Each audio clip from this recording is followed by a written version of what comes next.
We know that this obesity epidemic is taking its toll. We know that if we keep this up, this will be the first generation to not outlive their parents.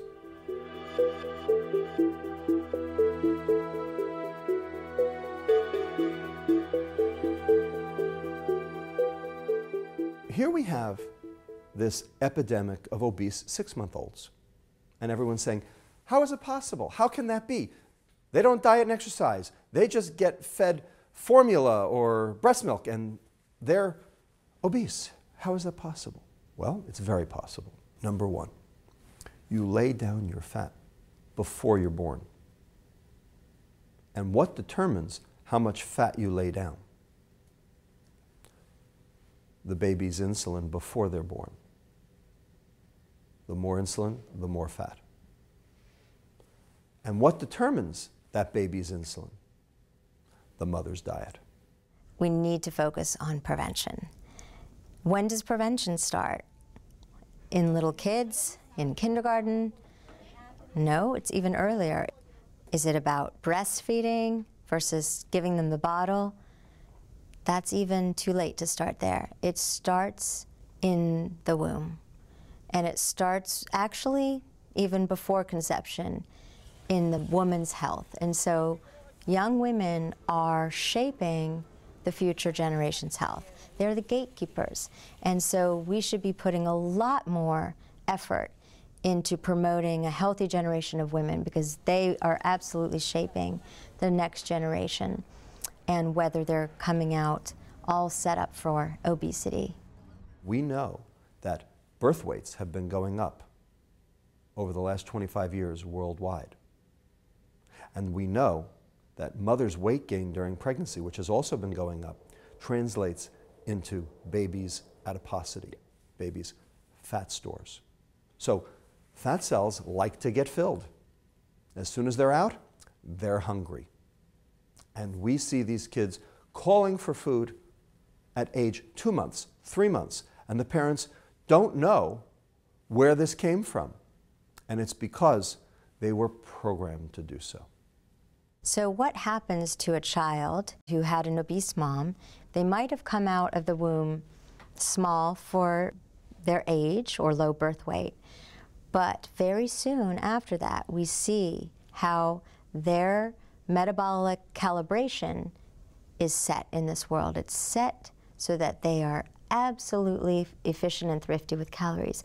So they may have catch-up growth. They may have a period of rapid growth where all of a sudden they've gone from being small to being plump, and then they're actually at risk for childhood obesity. We used to say if a child was overweight or obese, that didn't necessarily predict that they were going to be an adult that's obese, and now it's starting to track across time. If you have childhood obesity, you're likely to become an obese adult, and if you've had obesity for that long of a duration, you're likely to have early onset of that whole range of obesity-related diseases. So it's a trajectory that starts with these young women. And if we can't help women who are obese and high stress, if we cannot help them, then we are absolutely determining the future of their offspring. When a woman enters pregnancy at a higher weight, either overweight or obese, she's more likely to gain either inadequate weight or excessive weight per the Institute of Medicine guidelines. So if women are gaining excessive weight and they're already at high weights, this is bad for the woman. She's more likely to have a cesarean section. She's more likely to have gestational diabetes, for example. And it puts the fetus at risk because the fetus then can suffer growth retardation or be born with at a large birth weight. So pregnancy is another period that I think as a society we need to rally around and bolster up women's both mental and physical health, because that is a short little window where we can dramatically influence the outcomes. The other change that I would suggest is that we think about obesity prevention starting with women of childbearing age, women who are not even pregnant yet, because they are shaping health of our future generations. As a girl matures, we know that obesity is influencing younger ages of puberty, and the need to develop and mature and go through her own reproduction will influence hanging on to calories and hanging on to fat. If they are obese, they are already programming the new little ones that are coming to the world to be set up for obesity and early disease. We know that people are dying younger. We've actually seen it now in the data. This last year, 2009 to 2010, we saw a decline in mean lifespan of 3 months. The first time in the history of the world where lifespan started to go down instead of up. So this is the gift that keeps on giving.